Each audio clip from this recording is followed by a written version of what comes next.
পুরুষ আরো যতই সুদর্শন handsome looking like a beautiful হোক না কেন, বিয়ের দিন ওই আবুল মার্কাই দেখায়। এমনটা কেন হয় সে বেটা মানুষই ভালো কইতে পারবে। তো যাই হোক, আমার প্রাণপ্রিয় বান্ধবীর বিয়ে আগামী শুক্রবার। 8জন বান্ধবী মিলে প্ল্যানিং করতেছি কিভাবে কি করব। ইতিমধ্যে বান্ধবীর হবু জামাইয়ের ছবি দেখা হয়ে গিয়ে এক দফা গুণকীর্তন করা হয়ে গেছে। বান্ধবী আমার মহা খুশি, খুশি হবে নাই বা কেন, এত সুন্দর জামাই বলে কথা, আমরাও মহা খুশি। না হই অন্তত এটা ভেবে খুশি যে বান্ধবীর বিয়েটা এবার খাওয়া হবে। আমরা মহা খুশি হতে পারিনি বলে আবার ভেবে নিয়েন না যে জলে পুড়ে যাচ্ছি। বিয়ে যেহেতু বান্ধবীর, তাই তার মহা খুশি হওয়া উচিত, আমাদের না। সে যাই হোক, একটু পাকনামি করে ফেললাম, ডোন্ট মাইন্ড প্লিজ। 8জন আমি, মিনু, আনিকা, জয়া, শম্পা, সাবিনা, রেহানা, তামান্না বান্ধবী গিয়ে উপস্থিত হল বান্ধবীর বাড়িতে হলুদের দিন। বিয়ায় মেলা আয়োজন করেছে বান্ধবীর বাপ, কিন্তু প্রতিবেশীগণ সেই মেলা আয়োজনের চেয়ে বেশি মনে করতেছে আমাদেরকে। ড্যাব ড্যাব করে চোখ বাহির কইরা তাকায় আছে আমাগো দিকে। শম্পা আমারে চিমটি মাইরা জিজ্ঞেস করলো, এই ইরতু, এই বেড়ি এমনি তাকায় আছে কেন আমাগো দিকে? নাম আমার ঋত্বিজা, সবাই ভালোবেসে ওই নামেই ডাকে আমাকে। তোরে পছন্দ হয়েছে মনে হয় ওই বেডির পোলার লাইগা। সব কয়টা আমার কথা শুই না হাসা শুরু করলো। একদিকে 8জন মাইয়া মানুষের হাসির আওয়াজে আশপাশের মহিলাগণ ভেবাচাকা খেয়ে বসলো। আমি একটু ভালো মাইয়া সেজে গেলাম তাৎক্ষণিক। সবাইকে ধমকের সুরে চুপ করতে বললাম। সবাই চুপ থাক শয়তানের কাজিনরা, এত ফাজলামো করলে পরে দেখা যাইব তোকে সব কয়টা চিরকুমারী হইয়া মারা যাইতে হইব। আনিকা আমার কথায় ফোরন কেটে বলল, হ্যাঁ আসছে, আমাদের বিয়ে হইব না কেন? আমরা কি দেখতে কম সুন্দর নাকি? আমি দাঁত কেলিয়ে বললাম, তোকে সুন্দর ধুইয়া পানি খাইবো মাইনসে? ওই যে বেডিগণ তাকায় আসছে তোদের দিকে, তোরা যে ফাজলামো করতেছিস পরে দেখা যাইব বেডির তোদের বিয়ার কুটনামি কইরা দিব। বিয়ার কপালে জুটবো না। সবাই এক দফা হেসে নিলাম। বিয়ের কোণে বান্ধবী ললিতা মানে লতা আমাদেরকে নিজের রুমে এনে সেট করলেন যেন আমরা শান্তি মতন আড্ডা দিতে পারি। আমি লতাকে ডেকে বললাম, এই ললিতা একটু পানি খাও না প্লিজ। ও মা গো, ললিতা তো আমার কথায় একদম তেলে বেগুনে জ্বলে উঠে বলল, রেখি তো, আজ বাদে কাল আমার বিয়ে, তুই এসব নামে আমারে ডাকবি না। আমার জামাই শুনে কি মনে করবে বলতো? লতার কথা শুনে সবাই হু হা করে চিৎকার করে উঠল। জয়া বলে উঠল, আহারে বেচারি, এখনই জামাইকে নিয়ে কত চিন্তা। দেখিস তোর জামাইও না তোকে ললিতা বলেই ডাকে। জয়ার কথা শুনে আমাদের হাসি যেন আর থামছেই না। সন্ধ্যায় সবাই লতাকে নিয়ে ব্যস্ত হলাম সাজানোর জন্য। লতার ইচ্ছে ছিল বিয়েতে পার্লারে সাজবে, কিন্তু আমরা নাছোড়বান্দা। আমাদের মতো বান্ধবী থাকতে তুই কিনা সাজবি পার্লারে? অসম্ভব, সেটা আমরা থাকতে কখনোই হবে না। পার্লারের বেডিরে যা টাকা দিবি দরকার পড়লে ওগুলো আমাদের দিবি, তাও আমরাই সাজাবো। লতা চিন্তিত কণ্ঠে বলল, দেখ, বাজেট করে সাজাবি না কিন্তু, ভালো করে সাজাবি। লতার কথায় কিছুটা রাগ হলো। আমরা বান্ধবীরা মজা করে বলে, কি তোর বিয়েতেও তোকে নিয়ে তোর সাজসজ্জা নিয়ে মজা করব? মেনু বলে উঠল, হ্যাঁ ইজদু, তুই এত সিরিয়াস হচ্ছিস কেন? জানিস তো লতা যে হাবাগোবা। মিনুর কথাতে লতা একেবারে কেঁদে কেটে একাকার। তুই আমাকে হাবা গোবা বললি মিনু? আমার বর যদি জানতে পারে তাহলে কি আমাকে বিয়ে করবে? নাক টানতে টানতে কথাগুলো বলল লতা। লতার কথায় উপস্থিত সবাই মুখ চেপে হাসি লুকোনোর চেষ্টা করতে থাকলো। আসলে লতা হাবাগোবা না, একটু সহজ সরল টাইপের মেয়ে, খুবই মিষ্টি একটা মেয়ে আর অনেক ভালো। এমনিতেও দুনিয়ায় একটু সহজ সরল হলে সবাই চেপে ধরে, এমনটাই সব জায়গায়। আর এখানে তো সে আমাদের বান্ধবীই হয়। অবশেষে লতাকে সাজানো শেষ হলো। আয়নার সামনে নিয়ে ওরে বললাম, দেখ তো ললিতা, সাজটা কেমন হলো? লতা আয়নায় একটু সময় চেয়ে থেকে বলল, সাজ তো হয়েছে মন মতো, কিন্তু তোর মুখের ভাষা ঠিকঠাক লাগছে না। আমি হাসলাম লতার কথায়। লতাকে বাইরে স্টেজে বসিয়ে দিয়ে আসলাম, বলে আসলাম, আপনারা যা করার করে নেন, আমরা বান্ধবীরা সাজুগুজু করে এসে যেন দেখি আপনাদের কাজ শেষ। খুব বড় সড়ো হুমকি দিয়ে চলে আসলাম রুমে। এবার আমাদের ভূত হওয়ার পালা। 8জন মাইয়া মানুষ, আর সাজতে কত সময় লাগতে পারে বলেন তো দেখি? কিন্তু না, আমি ওদের সবাইকে বুঝিয়ে বললাম, দেখ, কেউই লেট করবি না, সবাই যার যার সাজ তাড়াতাড়ি করে কমপ্লিট করবি। আর কারো সমস্যা হলে আমি হেল্প করব, যেহেতু আমি সাজবো না। আমি আসলে সাজুগুজু তেমন করি না, তাই তোদেরকে আমি হেল্প করে দিচ্ছি। তাড়াতাড়ি কর, তা না হলে গভীর রাত হয়ে গেলে তোদেরকে ভূত ধরবে এই গ্রামে। রাতের ভূতের ভয়ে হোক আর যে কারণেই হোক, সবাই খুব তাড়াতাড়ি সুন্দর করে সেজে গুজে রেডি। বের হওয়ার আগে বললাম, এই তোরা এদিকে আয়, তোদের সুন্দর লাগছে খুব, একটু গায়ে ফু দিয়ে দিই। আমার কথায় যেন তারা আকাশ থেকে পড়লো, পাত্তা না দিয়ে চলে গেল বাহিরে। আমিও পাত্তা না পেয়ে পাত্তাহীনতা নিয়ে চলে আসলাম বাহিরে। অনেক মানুষ বাহিরে, বাড়ির মেয়ের বিয়ে বলে কথা, মানুষ তো থাকবেই। সবাই অবশ্য হলুদ রাত দেখার উদ্দেশ্যে আশেপাশে থেকেই উপস্থিত হয়েছে। আমরা 8 জন যখন একসাথে বের হলাম, সবাই আমাদের দিকে হা করে তাকিয়ে আছে। আসলে 8 জন মেয়ে এক জায়গায় থাকায় একটু বেশিই লাগছে। সবার চাওয়া চাইতে আমি একটু অস্বস্তিতে পড়ে গেলাম। আর এত লাইটিং এর মধ্যেও কেমন যেন গা গুলাচ্ছে, তাই একটু আড়ালে আসার চেষ্টা করলাম। তাও কারো কারো দৃষ্টি যেন আমাদের উপরেই। আমি কিছুটা বিরক্ত হয়ে বললাম, কি রে, এরা সবাই এমন হা করে তাকিয়ে আছে, থাকবে নাকি সারা রাত? এত তাকানোর কি আছে বলতো? তোকে যে একটু বেশি সুন্দর লাগতেছে তাই সবাই তাকিয়ে আছে রে ইতু। আমি ব্রুকুচকে বললাম, কি, আমি তো সাজলামই না, আমাকে সুন্দর লাগার কি হলো বলতো গাধি? কোন এক পাশ থেকে কেউ জবাব দিল, কাউকে না সেজেও যে এত স্নিগ্ধ লাগতে পারে সেটা আপনাকে না দেখলে বিশ্বাস করতাম না। কথাটা শুনেই সবাই একসাথে চমকিয়ে ঘাড় ঘুরিয়ে তাকালাম। কে বলল? কাউকে তো দেখছি না। কে বলল এই কথাটা? সকাল হতেই বিয়ের তোড়জোড় পড়ে গেল। বাহিরে পাখির কিচির মিচির, প্রতিবেশীদের হাক ডাক, আত্মীয় স্বজনদের আনন্দ উল্লাসে আর বাচ্চা কাচ্চাদের চিল্লাচিল্লিতে পরিবেশটা কেমন জমজমাট হয়ে উঠেছে।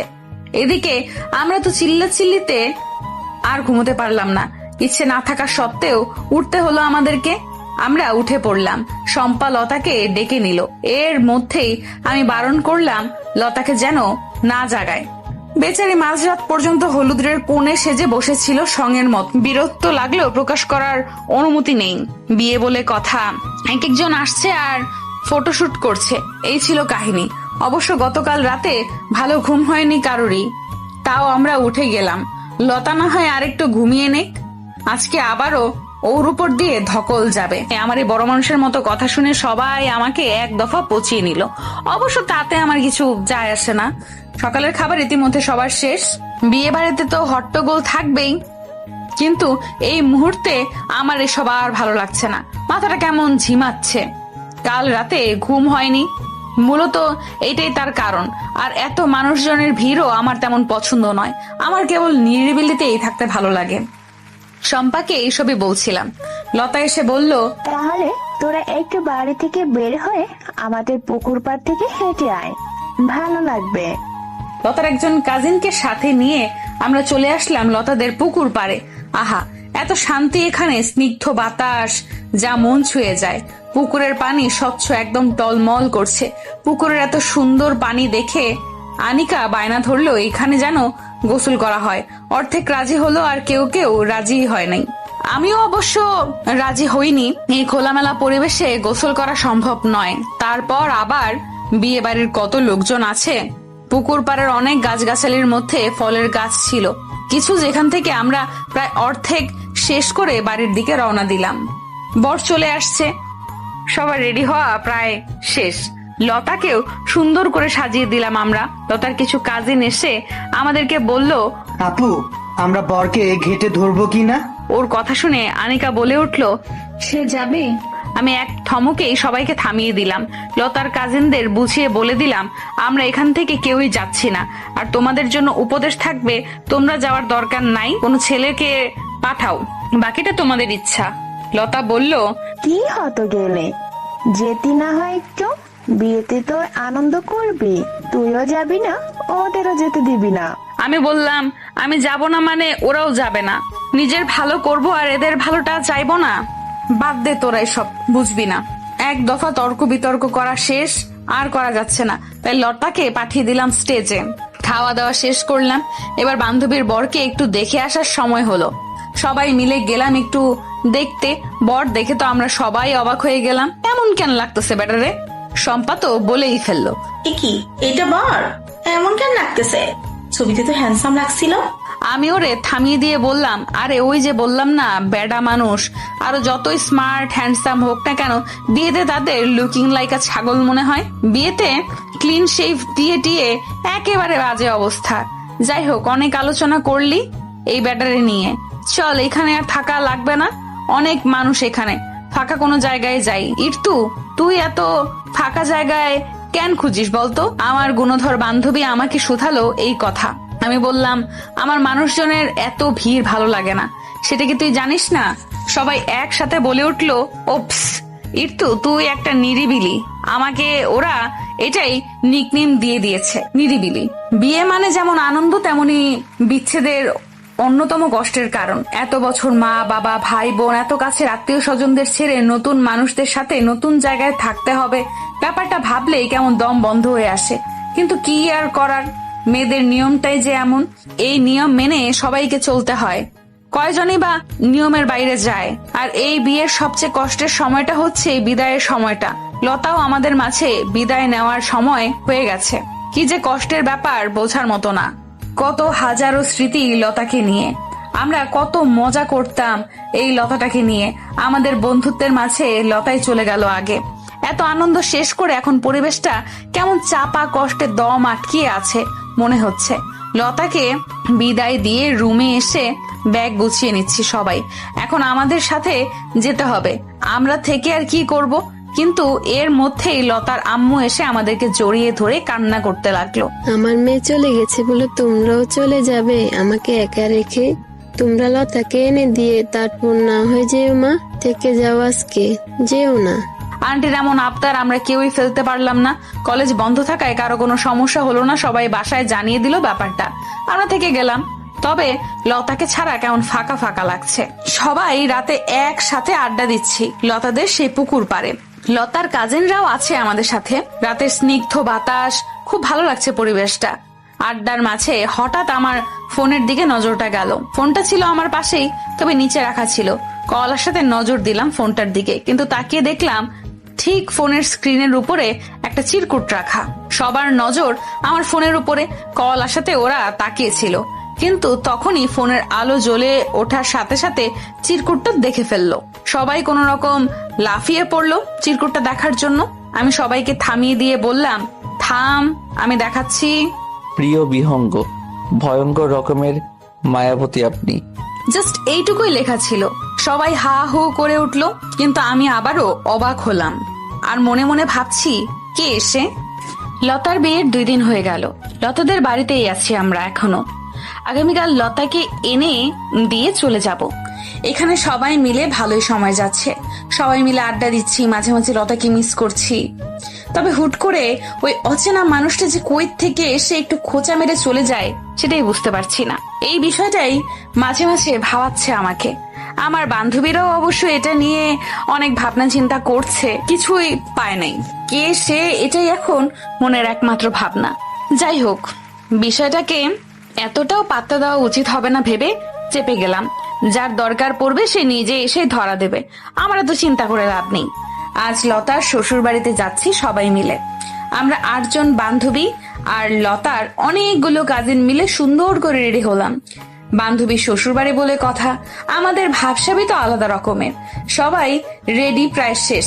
এমন সময় সাবিনা শম্পাকে উদ্দেশ্য করে বলল, কি তুই এমন লিপস্টিক লাগিয়েছিস কেন? শম্পা মুখ চোখ কালো করে বলল, তাতে তোর কি? তোর মন চাইলে তুইও দে, অভাব পড়ছে নাকি?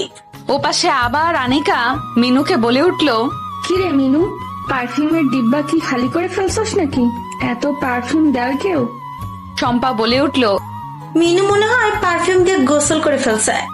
এই বলে সবাই হুট করে হেসে উঠল। এদের এই একটা কাজ, আজে বাজে কথা বলে নিজেরাই বলদের মতো হাসাহাসি করে। লতা শ্বশুর বাড়িতে এসে ইতিমধ্যে আমাদের সবার খাওয়া দাওয়া প্রায় শেষ। লতার জামাইয়ের সাথে কিছু সময় আমরা হাসি ঠাট্টা করলাম। লতার খোঁজে লতার রুমে ঢুকলাম। একসাথে সবগুলো লতা রেডি হচ্ছিল।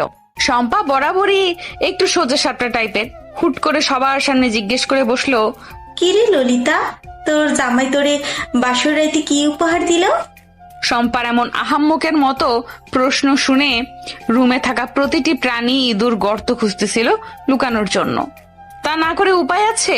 এখানে প্রায় অনেক মুরব্বী ছিল, ওর এহেন কথা শুনে ওনারা কি না কি ভেবে বসে থাকবেন। এরই মধ্যেই লতার নানি শাশুড়ি বলে উঠল, এখনকার পোলাপান গুলো যে এত জাউয়ার জাউরা। সাবিনা বুদ্ধিমত্তা প্রকাশ করতে গিয়ে বলল, আরে নানি, আসলে ও তো বিয়া, তা একখানা বাচ্চাও আছে, এই জন্য এমন প্রশ্ন করছে। সাবিনার এমন কথা শুনে শম্পা সহ সবাই হুয়াঙ্কার দিয়ে হেসে উঠল। আমি প্রসঙ্গ পাল্টিয়ে বললাম, লতা তোর রেডি হওয়া শেষ কর তাড়াতাড়ি, আমাদের আবার বের হতে হবে। এবার আমাদের বের হওয়ার পালা। যাওয়ার সময় বাঁধলো আর এক বিপত্তি। একে একে সবাই গাড়িতে উঠে গেল, এদিকে আমি এখনো উঠতেই পারিনি। কি করে বা পারবো? গাড়িতে জায়গা হচ্ছে না যেন। আসার সময় ভালোই জায়গা হয়েছিল, এখন মানুষ বেড়েছে মনে হচ্ছে। সামনের দুইটি গাড়ি ছেড়ে দিয়েছি।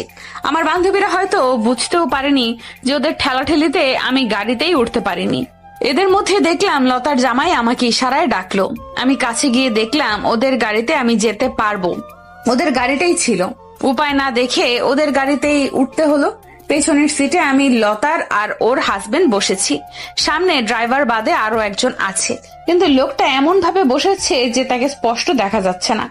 আর এখন প্রায় সন্ধ্যা, যে কারণে আরো দেখা যাচ্ছে না। যাই হোক, কে না কে আমার তো দেখার ইচ্ছে নেই। লতাদের সাথে বসে আমার কেমন অস্বস্তি লাগছিল। লতা বুঝতে পেরে হেসে হেসে বলে উঠল, এই তো, তোর সমস্যা হলে ড্রাইভার আঙ্কেলের সাথে গিয়ে বসতে পারিস। ওর এমন মজার কথা শুনে আমি যেন আরো বেশি অস্বস্তিতে পড়ে গেলাম। কোন রকমে চাপা সুরে ওরে থামিয়ে দিলাম। হঠাৎ খেয়াল করলাম পুরো রাস্তায় লতা আর ওর হাজবেন্ড মিলে অনেক হাসাহাসি করলেও সামনে বসে সেই অচেনা মানুষ টু শব্দও করলো না, একদম বসে আছে, কোনো লড়াচড়াও নেই। একটু অদ্ভুত লাগলো ব্যাপারটা। উনি এমন কেন করছেন? উনি কি বোবা নাকি? কথা বলতে পারে না? আর মানুষ তো একটু লড়াচড়াও করে। ব্যাপারটা আজব লাগতেছে ভীষণ। বান্ধবী লতাদের বাড়ি থেকে চলে আসছি আজকে সকালে। এসে লম্বা একটা ঘুম দিয়েছি। শরীর ভীষণ ক্লান্ত। কোথাও যাওয়াটা অনেক বিরক্তিকর ব্যাপার মনে হয়। শরীর কেমন ম্যাচ ম্যাচ করে। ঘুমিয়েছিলাম ঠিক, কিন্তু আম্মু এসেই চিল্লাফাল্লা করে ঘুম থেকে উঠালো। ঘুম থেকে উঠছি ঠিক, কিন্তু বিছানায় ঝিম মেরে বসে আছি, উঠতে ইচ্ছে করছে না। সেই দিনের ওই লোকটাকে ভালো করে দেখা হলো না। ভালো করে নয়, বরং দেখাই হলো না। রাস্তায় উনি নেমে গেছিল, পরে বাড়িতে এসে জানতে পারলাম এটা লতার মামাতো দেবর হয়। লোকটা যে অনেক ভদ্রসদ্র সেটা ওনার ব্যবহার দেখেই বোঝা গেল। যাওয়ার সময় লতার হাজবেন্ডকে ছোট্ট করে জানিয়ে গেল বিদায়। উনি ওনার কর্মস্থলে যাচ্ছে। লতার কাছ থেকে এইটুকু জানতে পেরেছিলাম। অবশ্য আমি জিজ্ঞাসাও করিনি। গাড়ি থেকে নামার পর শম্পাই দৌড়ে আসছিল আমাদের কাছে। এসেই হন্তদন্ত হয়ে জিজ্ঞেস করলো, কিরে ইর্তু, তুই হুট করে উদাও হয়ে গেলি যে? লতাদের গাড়িতে আসছস? তা ওই ছেলেটা কে রে? বেশ স্মার্ট দেখতে কিন্তু। একসাথে এতগুলো প্রশ্ন শুনে আমি হতবাক। কি করে পারিস এত প্রশ্ন করতে? একটা একটা করে উত্তর দে তুই, তাহলেই হয়। ডোন্ট কেয়ার ভাব নিয়ে বলল কথাটা। আমি ওরে পাত্তা না দিয়ে চলে আসছিলাম রুমে। বাহিরে দাঁড়িয়ে ওই মুহূর্তে ওর এমন হাবিজাবি প্রশ্নের উত্তর দেওয়ার মুড ছিল না আমার। ভীষণ মাথা ধরেছিল। পরে অবশ্য শম্পার জোরাজোরিতে লতা আমাদেরকে সব কিছু বলেছিল, সাথে ছেলেটার প্রশংসাও করতে বাদ রাখেনি। যাই হোক, তাতে আমার কি। বিছানায় ঝিম মেরে বসে থাকা অবস্থাতেই হঠাৎ করে ফোনটা টুং করে উঠলো। ফোনটার কথা মনে পড়লো। বিয়ের পাল্লায় পড়ে ফোনটাকে সময় দিতে পারলাম না তেমন। অনলাইনও হয়নি কতদিন। অবশ্য তাতেই বা কার কি, অনলাইনেও তো আর আমার পাতানো সংসার নেই। এইসব উদ্ভট কথা ভাবতে ভাবতেই ফোনটা হাতে নিলাম। কেউ একজন আমাকে কন্ট্যাক্ট নাম্বারে টেক্সট দিয়েছে। প্রিয় বিহঙ্গ, এই তপ্ত দুপুরের দাহন আর সহ্য হচ্ছে না। তোমার স্নিগ্ধ মুখখানা দেখতে পেলে হৃদয় মন দুটোই বরফের ন্যায় ঠান্ডা হতো। অবাকের সপ্তম আকাশে পৌঁছে গেলাম আমি এমন মেসেজ দেখে। যেমন অবাক হয়েছি তেমনই হাসিও পাচ্ছে। হাসি পাচ্ছে তার কারণ হচ্ছে আমি আহামরি কোনো সুন্দরী না, কোনো অপ্সরাও না। তাহলে এই আহাম্মক এসব কি বলছে? যত সব আবেগ। আসলে এইসব ভালোবাসা আবেগের কথা শুনতে আমার মোটেও ভালো লাগে না। আমার শুধু মনে হয় এইসব ভালোবাসা কেবল যারা খুব সুন্দর তাদের জন্য, আমার মতো অসুন্দরীদের জন্য না। কেউই এইভাবে বললে আমার মনে হয় আলগা পিরিত দেখাচ্ছে, আর না হয় নিশ্চয়ই কোনো না কোনো স্বার্থ আছে এতে। আসলে আমার এমন ভাবনার কারণও আছে বটে, শুধু শুধু তো আর কেউই এমন ভাবে না। ছোটবেলা থেকেই দেখে আসছি আমার মা ছাড়া কেউই আমাকে স্বার্থ ছাড়া সামান্য কাছে ডেকে বসায়ও নাই, আর সেখানে নাকি আমাকে কেউ ভালোবাসবে। কেউই কখনো যদি ডাকতো আমাকে যে ইরতু একটু শুনে যা, তখন কত শখ করে যেতাম আমি তার কাছে। কিন্তু গেলে হয় সে আমাকে কোনো কাজ করে দিতে বলতো, না হয় কটু বাক্য শুনিয়ে দিত। ভাবা যায় মানুষ আমাকে ডেকে নিয়ে কটু বাক্য শোনাতো, এই আমি কি না করবো মানুষকে বিশ্বাস। মাকে যখন গিয়ে বলতাম আম্মু ওই চাচি না আমাকে এরকম কথা বলেছে, তখন আম্মু আমাকে মাথায় হাত বুলিয়ে দিয়ে বলতো, কেন চাস মা ওদের কাছে? ওখানে না গেলে হয় না? আমি চুপটি করে আম্মুকে জড়িয়ে ধরে দুফোঁটা অশ্রু বিসর্জন দিতাম। ছোটবেলা থেকে এইসবেই বড় হয়েছি আমি, আর তাই তো মানুষকে ভয় পাই। নিরিবিলি থাকতেই আমার ভালো লাগে, আর যে কারণে আমার বজ্জাত বান্ধবীগুলো আমার নাম দিয়েছে নিরিবিলি। তবে আমার বান্ধবীগুলোকে ভীষণ ভাগ্য করে পেয়েছি আমি, সব কয়টা আমার নিজের বোনের মতো। আলহামদুলিল্লাহ, এই দুনিয়ায় আমার আম্মু আর আমার বান্ধবীগুলো ছাড়া আপন বলতে আর কেউই নেই, আর বাবা তো থেকেও নেই। এই সব ভাবতে ভাবতে একটা দীর্ঘশ্বাস ফেলে উঠে বিছানা ছাড়লাম। নিশ্চয়ই আম্মু একটু পর এসে ঝাড়ু ছুঁড়ে মারবে, সেই কখন দেখে গেছে। ফ্রেশ হয়ে খেয়ে রেডি হলাম। আজকের বিকেলে 2টা টিউশনি আছে, বিয়ের জন্য কত দিন পড়াতে পারিনি বাচ্চাগুলোকে। আম্মুকে বলে বেরিয়ে গেলাম। টিউশনগুলো কাছে হওয়াতে হেঁটেই যাওয়া যায়। আজকের বিকালটা ভীষণ মনোমুগ্ধকর, হালকা বাতাস, সাথে সাদা ধবধবে আকাশ। হাঁটতে অনেক ভালো লাগছে। হাঁটতে হাঁটতে স্টুডেন্টদের বাসার সামনে যেতেই শম্পার সাথে দেখা হয়ে গেল। ওদের বাসা আর আমাদের বাসার কাছে হওয়াতে যে কোনো সময়ে আমাদের দেখা হয়। কি রে নিরিবিলি, কোথায় যাচ্ছিস? টিউশনে? আজকে আসলি আজকেই পড়াতে হবে, একটু রেস্ট নে। ওপস, এইটাই শম্পার স্বভাব, একসাথে অনেকগুলো প্রশ্ন করে বসে। আমি কোনটার উত্তর দিব? সবকিছু বাদ দিয়ে বললাম, জানিস আজকে ফোনে আরেকটা টেক্সট আসছে। কথা শেষ না হতেই শম্পা আমার হাত থেকে ফোনটা কোন রকমে কেড়ে নিয়ে টেক্সট দেখাতে ব্যস্ত হয়ে পড়ল। মেয়েটা এমন কেন যে করে, মনে হয় আমি পালিয়ে যাচ্ছি ফোনটা নিয়ে। এই ইরতু, এটা মনে হচ্ছে সেই ছেলেটা যে তোকে ওই যে হলুদের রাতে প্রশংসা করেছিল এবং ওই দিন রাতে পুকুর পাড়ে চিরকুটটা দিয়েছিল। আমি আনমনে বললাম, ওটাই হবে, কিন্তু কে উনি? আমাকে এইবার চেনে কিভাবে? তুই জিজ্ঞেস কর কল দিয়ে যে উনি কে। অসম্ভব, আমি পারবো না। পারলে তুই কর। আসছে, আমি কেন জিজ্ঞেস করব? বেড়ায় পরে আমাকে বকা দিলে। না না ভাই, আমি পারবো না। ওর কথা শুনে আমি ভেবাচাকা খেলাম কিছুটা। মানে ওরে কেন বকা দিবে, ওই ব্যাপারটাই বুঝলাম না। তোর কি দুলাভাই লাগে যে তোরে বকা দিবে? শম্পা চোখ টিপে বলে, হ্যাঁ দুলাভাই হয়ে যাবে অতি দ্রুত। ওর কথা শুনে বিরক্ত হলাম আমি। কি সব বলছে এসব? আমার কোনো ইন্টারেস্টই নাই এসবে, ফালতু বিষয় এসব। ওদের মতো আর বাপের হোটেলে খাই না যে এইসব আজাইরা কাজকর্ম করে বেড়াবো। শম্পা বলল, নাম্বারটা আমাকে পাঠিয়ে রাখ, বাকিটা আমি তদন্ত করতেছি, তুই যা পড়াতে। ওর ভাবসাব দেখে আমি তো হা হয়ে আছি। যাই হোক, দেখা যাক কি তদন্ত করে আর কি বের করে আমাদের শম্পা আপা। সকাল থেকে কেমন অশান্তি অশান্তি লাগতেছে। আমার এই একটা সমস্যা, অকারণে মন খারাপ হয়ে যায়, কোনো কিছুই ভালো লাগে না। মন খারাপের কারণটা পর্যন্ত খুঁজে পাই না। হঠাৎ আম্মু ডাকলো, ইরতু আসিস তুই? হ্যাঁ আম্মু বলো, কি হয়েছে? ঘুম থেকে উঠে যে এমন মরার মতন হয়ে থাকিস, এটা আমাকে আর কতকাল দেখতে হবে বলতো? আমার তো তোকে এই অবস্থায় দেখতে ভালো লাগে না। কই একটু হাসি খুশি থাকবি তা না। হয়েছে আম্মু, থামো তো। এই সকাল সকাল কতগুলো কথা দিলে শুনিয়ে। এগুলো কথা শোনানো হলো তোর ভালোর জন্যই তো বললাম, একটু পরিপাটি হয়ে চল, দেখবি নিজের কাছে নিজেকে ভালো লাগবে। কোনো কিছু না বলে হুট করে আম্মুকে জড়িয়ে ধরলাম। এভাবে হুটহাট জড়িয়ে ধরার জন্য আমার একজন মা আছে, এটাতেই আলহামদুলিল্লাহ। আম্মুকে জড়িয়ে ধরলেই আমার সব অশান্তি কেটে যায়। আম্মু, আমার ভালো লাগছে না। তোর কবে ভালো লাগছিল শুনি? ছাড়, যা নাস্তা করবি, ফ্রেশ হয়ে আয়। প্রায় 10 মিনিট হতে চললো সম্পার জন্য অপেক্ষা করতেছি। আজকে ক্লাস আছে, এই গরমে ওর জন্য অপেক্ষা করাটা আমার কাছে ভীষণ তেতো মনে হচ্ছে। টুকি, আমি চলে এসেছি, বেশি অপেক্ষা করাইনি কিন্তু। চুপ, কখন থেকে অপেক্ষা করতেছি আর উনি এসে বলে অপেক্ষা করায়নি। কথা নাই, তাড়াতাড়ি চল। পেছন থেকে কে যেন ডেকে বলল, এই ইর্তিজা, আইসক্রিম খাবে? পেছনে তাকিয়ে দেখলাম একজন রুষ্টপুষ্ট যুবক। না ভাইয়া, অপরিচিত কারো কাছ থেকে কিছু খাওয়ার প্রশ্নই আসে না। খেতে খেতে না হয় পরিচয় হয়ে গেলাম। দাঁতে দাঁত কিরমির করে বললাম, ভাইয়া পরিচিত হতে চাচ্ছি না। শম্পা দাঁত কেলিয়ে বলল, খেলে কি হয়, খায়। তোর না আইসক্রিম পছন্দ, তার উপর আবার যা গরম, খেলে কি মহাভারত অশুদ্ধ হয়েছে তো? আর এটা তো আমাদের ভার্সিটির ভাই লাগে। What nonsense!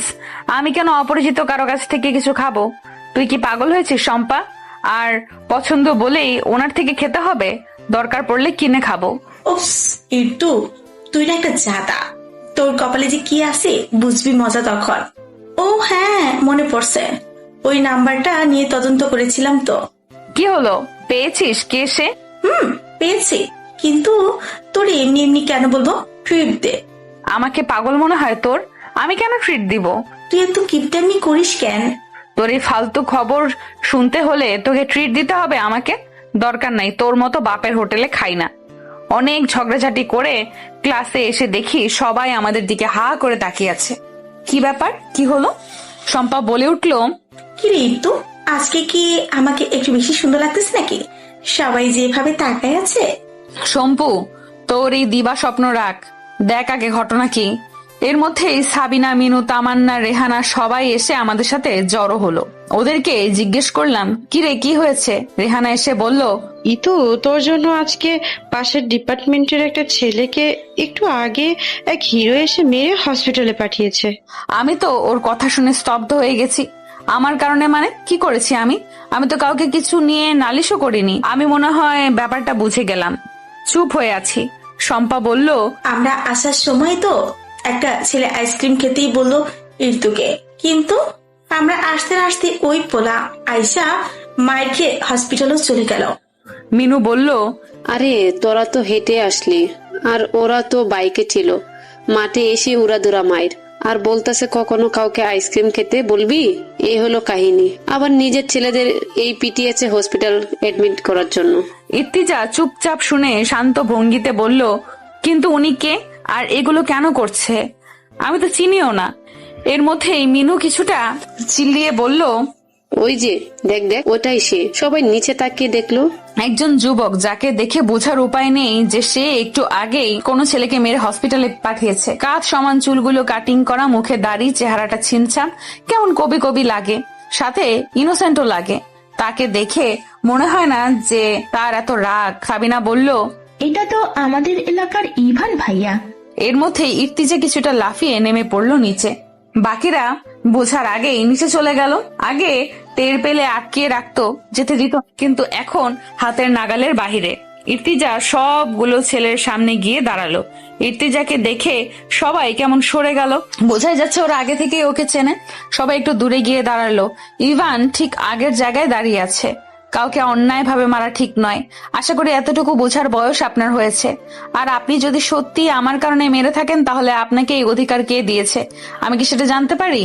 ইভান একদম শান্ত স্বরে বলল, আমার থেকে বেশি অধিকার আর কারো আছে বুঝি? কিছুটা রেগে গিয়ে বলল, কিন্তু সেই অধিকারটা আপনাকে দিল কে? আমি সেটা জানতে চাচ্ছি। প্রিয় বিহঙ্গ, রেগে যাচ্ছ কেন? রাগ কিন্তু স্বাস্থ্যের জন্য ক্ষতিকর। আর অধিকারের কথা বলছো? আমার অধিকার আমি নিজে আদায় করে নেই। কিছুটা দমে গেল ইভানের বলা বিহঙ্গ ডাকটা শুনে। তার মানে এই সেই লোক এতদিন ধরেই আমার পেছনে পড়ে আছে। ওর সাথে বেশি কথা বলে লাভ নেই। কথাগুলো মনে মনে বলতে বলতেই চলে যাচ্ছি। পেছন থেকে ইভান ইর্তিজাকে ডেকে জোর গলায় বলতেছে, প্রিয় বিহঙ্গ, তোমার সবটুকু অধিকার আমি আদায় করব, কেবল সময়ের অপেক্ষা। সকালে দীপ্তিময় লাল টকটকা সূর্যের মতোই খুশিতে লাল হয়ে আছে। প্রায় 1 সপ্তাহ যাবৎ তার মনটা তেমন ভালো নেই। আর মন ভালো না থাকার কারণ হলো সেদিন ভার্সিটিতে ঝামেলা হওয়ার পর আর এখনো ক্লাস করতে যাওয়া হয়নি। এমনিতেই ভার্সিটি অনেকটা দূরে, তারপর আবার শম্পার জন্য সেদিন অপেক্ষা করতে গিয়ে এই ঝামেলাটা হলো। এইসব ঝামেলায় যেতে চায় আর শম্পাদের সাথে দেখাও হয় না, এই কারণে মন খারাপ ছিল কিছুটা। কিন্তু আজকে সকাল সকাল মনটা ভালো হয়ে গেল একটা খবর পেয়ে। সকাল সকাল ঘুম থেকে ওঠার পরেই দুঃসম্পর্কের এক আন্টি ফোন দিয়েছিল। ফোন দিয়ে জানালো ভার্সিটির ঠিক কাছেই একটা প্রাইভেট স্কুল আছে যেখানে একজন শিক্ষিকা দরকার। এই সুখবরটাই সকাল সকাল পেলাম আমি। মোটামুটি ছোটখাটো একটা জব করার অফার বলা যেতে পারে। মা মেয়ের ছোট সংসার, 3টে টিউশনি করে। আমার মা কোহিনুর রহমান বাসায় কিছু বাচ্চা পোলাপান পড়িয়ে আর সেলাই কাজ করে কোনো রকমের সংসার চালায়। তাই আমি ইর্তিজায় ইন্টারমিডিয়েট পাশ করার পর থেকেই চাচ্ছিলাম কিছু একটা করতে, যদিও মা রাজি না। ওনার কথা হচ্ছে আমার মেয়ে এখনো ছোট, তাই সে টিউশনি করে কিছু আয় করে, সেটাতেই আলহামদুলিল্লাহ। আমি বসে বসে ভাবতেছি জব করার অফার পেয়ে খুশি হলেও এটা ভেবে মন খারাপ হচ্ছে যে মাকে ছাড়া থাকতে হবে। ওনারা থাকা খাওয়ার ব্যবস্থা করবে বলেছে, ওখান থেকেই আমার ক্লাস করার সুবিধা আছে।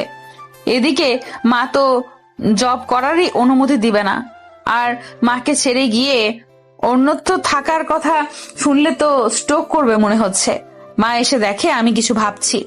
কি রে, মুখ চোখের অবস্থায় এমন করে রেখেছিস কেন? খুশি হয়ে আছিস নাকি চিন্তায় আছিস বোঝা যাচ্ছে না কিছু। আম্মু একটা কথা বলি, বকা দিবে না তো? তুই আমার বোকা দেওয়ার কে ভয় পাস নাকি? কি বলবি বলতো তাড়াতাড়ি শেষ করে নাস্তা করতে আয়। আর কয়েকদিন ধরে দেখছি ভার্সিটিতেও যাস না, ব্যাপারটা কি? হ্যাঁ, এই তো সুযোগ, আম্মু ভার্সিটির কথা তুলেছে, যা বলার এখনই বলতে হবে। কপট মিথ্যে রাগ দেখিয়ে বললাম, কিভাবে যাব? মাসের এখনো শেষ হয়নি, হাত পুরো ফাঁকা। টাকা পয়সা ছাড়া ভার্সিটিতে যাওয়া যায়? আমি না হয় বিলাসিতা করলাম না, কিন্তু গাড়ি ভাড়াটাও তো লাগে নাকি? আম্মু যেমন কিছুটা মিইয়ে গিয়ে বলল, ওই আমার থেকে ও তো চাস নাই টাকা, আমার কাছে চাইলে কি আমি দিতাম না নাকি? আম্মু আমি এখন বড় হয়েছি, তুমিও বুড়ি হয়েছ, তাই এখন আমাকে কিছু করতে হবে, তোমার থেকে আর টাকা নেওয়া যাবে না। কথাটা বলেই আম্মুর মুখের পানে চাইলাম, বোঝার চেষ্টা করলাম আম্মুর মনের ভাবটা, কিন্তু না, আমি ব্যর্থ। এই মুহূর্তে আম্মুর মুখটা দেখে কিছু বোঝা যাচ্ছে না, তাই আমি আবারও বলতে শুরু করলাম, আম্মু শোনো না, সকালে শারমিন আন্টি ফোন করেছিল। এই থাম, শারমিন আন্টিটাকে চিনলাম না তো। আরে ওই যে তোমার ছোটকালের বান্ধবী আছে না সুমি, ওনার মামা তো নাকি কি বোন, যে একদিন না আমাদের বাসায় আসলো সুমি আন্টির সাথে, ওই শারমিন আন্টি। কিন্তু সে কিভাবে তোর নাম্বার পেল? তোর সাথে কি যোগাযোগ হয়? আমিও কিছুটা দমে গেলাম, আসলে তো নাম্বার কিভাবে পেল, আবার আমাদের কখনো কথাও হয়নি। যাই হোক, এসব এখন আম্মুকে বলা যাবে না, তাহলে আর চাকরি করারই হবে না। নিজেকে স্বাভাবিক করে বললাম, আরে ওই তো আমাদের ক্লাসের একটা মেয়ের সাথে পরিচয় হলো গত সপ্তাহে, ওরই পাশের বাসায় নাকি উনি থাকে বলল, ওর থেকেই আমার নাম্বার নিয়েছে হয়তো। আচ্ছা, তা কিসের জন্য ফোন দিল তরে? আসলে আম্মু আমাদের ভার্সিটির থেকে একটু দূরেই একটা প্রাইভেট স্কুল আছে, ওখানে আমি জব করব, প্লিজ না করো না। আমাকে ওখান থেকে খাওয়ার ব্যবস্থা করে দিবে, ওখান থেকে ক্লাস করতে পারবো, একেবারে সব বলে দিলাম, কারণ বাকিটা আম্মু শুনবে কিনা সন্দেহ। আম্মু কিছু না বলে ডিরেক্ট আমার রুম থেকে চলে গেল। বুঝতে পারলাম আম্মু খুব রেগে গিয়েছে। খুব রেগে গেলে আম্মু কিছু না বলে চুপ হয়ে যায়। এখন আম্মুকে কিভাবে বোঝাই? হুট করে মনে পড়লো শম্পাকে আনতে বলতে হবে, শম্পা আম্মুকে সামলাতে পারে, না হয় আমি একা সামলাতে পারবো না। আম্মু হাই প্রেশারের রুগী, আমার একা একা নার্ভাস লাগে, খুব চিন্তা হচ্ছে। এদিকে আম্মু, আরেকদিকে জব, ক্যারিয়ার, সংসার, কি করব আমি? প্রায় আধা ঘন্টা ধরে বসে আছি বিশাল এক হল রুমে, যেটাকে আবার ড্রয়িং রুমও বলা যায়। ভীষণ গোছানো আর সুন্দর রুমটা, যেটার প্রশংসা না করলেই নয়, একদম চোখ জুড়িয়ে যাওয়ার মতো। বাড়ির বাকি রুমগুলো সুন্দর হবে বোঝা যাচ্ছে। আম্মু তো আসার পর থেকে মাশাল্লাহ মাশাল্লাহ জপতেছে, সৌন্দর্যে মুগ্ধ হয়ে। আম্মুর সাথে শম্পাও জপছে, তবে আমি নিজেকে কন্ট্রোলে রেখেছি, কারণ এতটুকুতে অতটা দুর্বলতা প্রকাশ করার মতো মেয়ে আমি না। মনে মনে একটু ভাব নিলাম আর কি।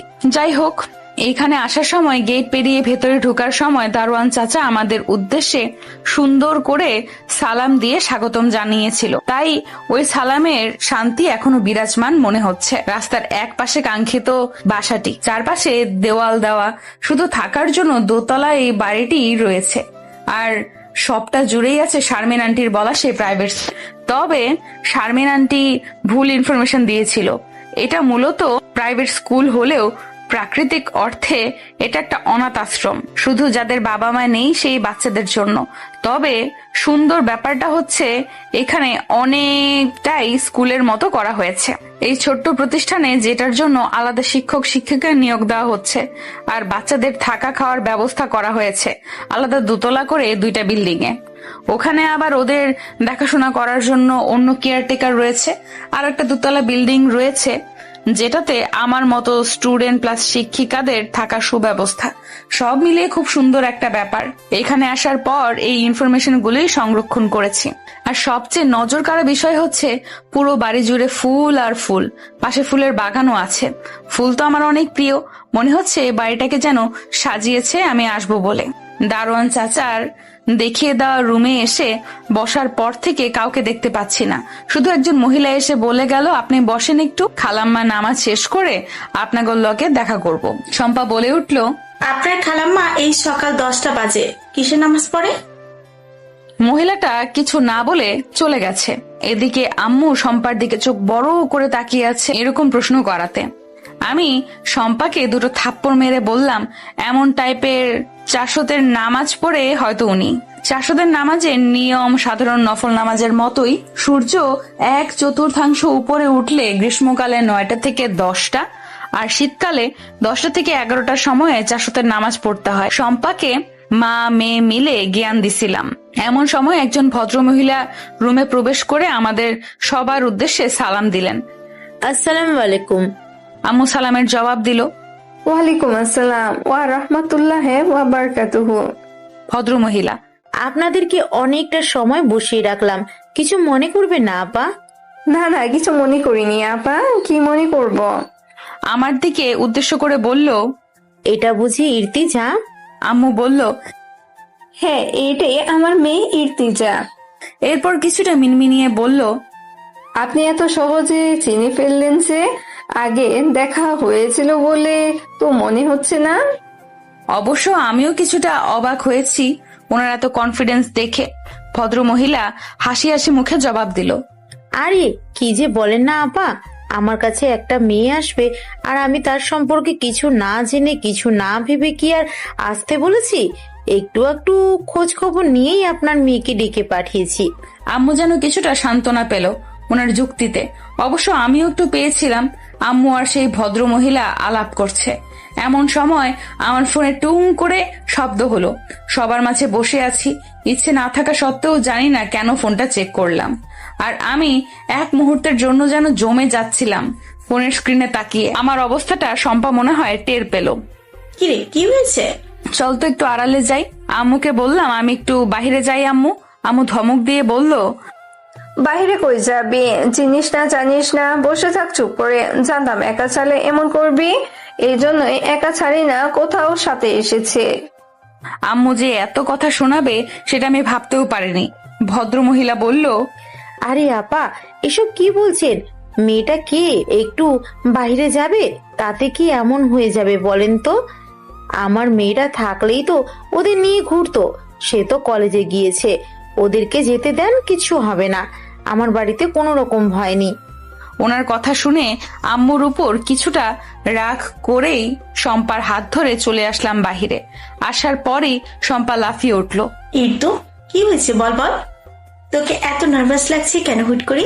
ফোনের স্ক্রিনটা অন করে শম্পার দিকে ধরলাম ফোনটা। সেখানে একটা নাম্বার থেকে টেক্সট আসছে, প্রিয় বিহঙ্গ, যত চাইবে দূরে থাকতে আমি তোমাকে ঠিক ততটাই কাছে টানবো। বাড়ি পছন্দ হয়েছে তো ইর্তু পাখি? শম্পা মাথায় হাত দিয়ে বসে পড়েছে। তার মানে ওই ছেলে ইচ্ছে করে প্ল্যানিং করে তোকে এখানে এনেছে, এটা তার বাড়ি। কি করবি এখন? চুপ কর না একটু। একসাথে এতগুলো প্রশ্ন করলে আমি কোনটার জবাব দিব? তোর এই স্বভাবটা আর গেল না। আচ্ছা, নিরিবিলি একটু শান্ত হয়ে বল যে কি করবি। কি আর করব বল। আম্মুকে কিছু বলা যাবে না, কারণ সেদিন তোকে বাসায় নিয়ে তারপর আম্মুকে রাজি করিয়েছি এখানে আসার জন্য।